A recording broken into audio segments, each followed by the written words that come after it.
From the CISO series, it's Cybersecurity Headlines. These are the cybersecurity headlines for Wednesday, December 3rd, 2025. I'm Sarah Lane. Microsoft Defender outage disrupts threats. Microsoft Defender for Endpoint experienced a 10-hour portal outage affecting XDR features, including advanced threat hunting alerts and device visibility. Microsoft attributed the disruption to a CPU spike from high traffic on portal components. Mitigation steps have restored access for most customers, though some organizations still face issues. Microsoft is collecting additional diagnostics to resolve lingering impacts and continues monitoring system performance. Apple resists India's state-run app order. Reuters sources say that Apple will not comply with India's order to preload its iPhones with the state-run Sanchar Sathi cyber safety app, citing privacy and security concerns, and will raise the issue with the Indian government, which wants all smartphones, including those from Samsung and Xiaomi devices, to install the app to track stolen phones and prevent misuse. Other manufacturers are reviewing the directive amid political backlash and surveillance concerns. MuddyWater strikes Israel with MuddyViper. Iran-linked MuddyWater hit multiple Israeli organizations and one in Egypt with a new toolset built around the MuddyViper backdoor, according to ESET.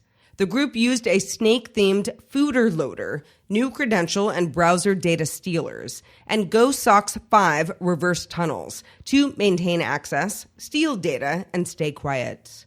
The campaign ran from late 2024 to early 2025 across engineering, government, manufacturing, utilities, and universities, showing tighter operational overlap with other Iranian units. ESET says the group's tactics are becoming more sophisticated, but still follow a predictable script. Researchers capture Lazarus APT's remote worker scheme.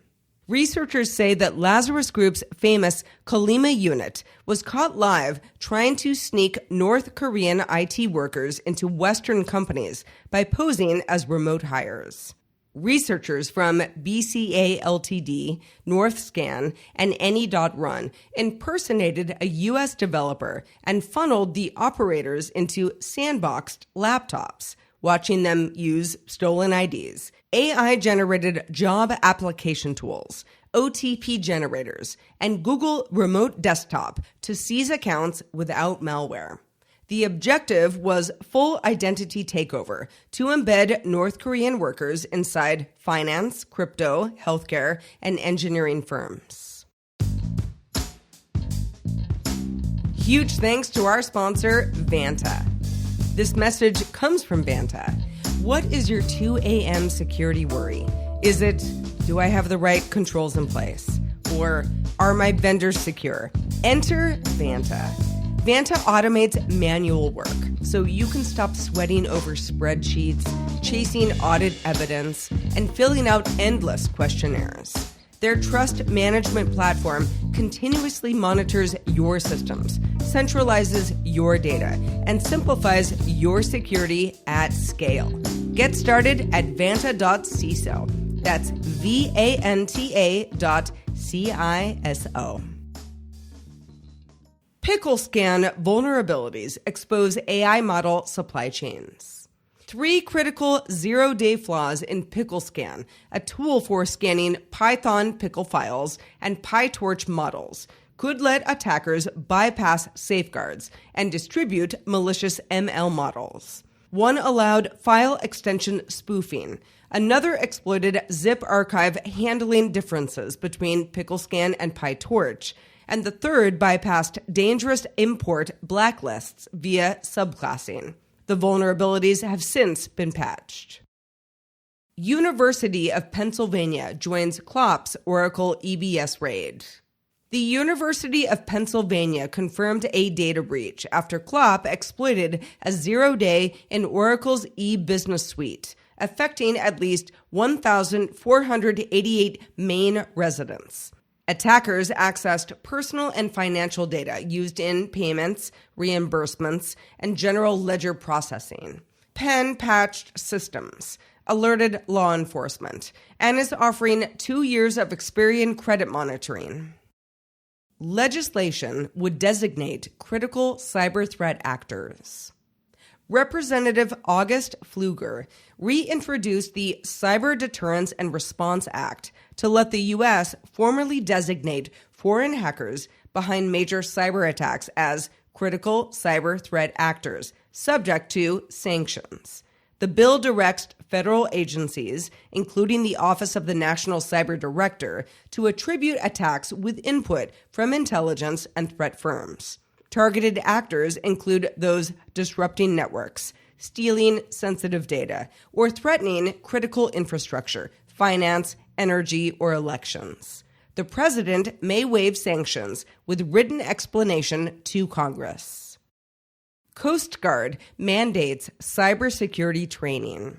The U.S. Coast Guard requires all personnel with IT or OT access on vessels, facilities, or OCS sites to complete cybersecurity training by January 12th. Untrained users may access systems only under supervision or remote monitoring.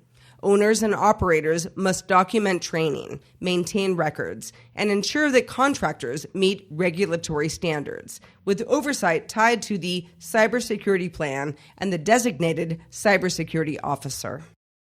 Remember to join us this Friday for Super Cyber Friday. Our topic of conversation will be hacking AI data readiness.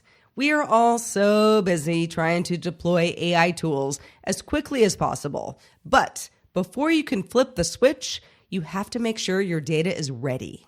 We've covered tons of companies on headlines that have had unintentional data leaks from not doing their data homework. So join us at 1 p.m. Eastern Time this Friday for this vital conversation.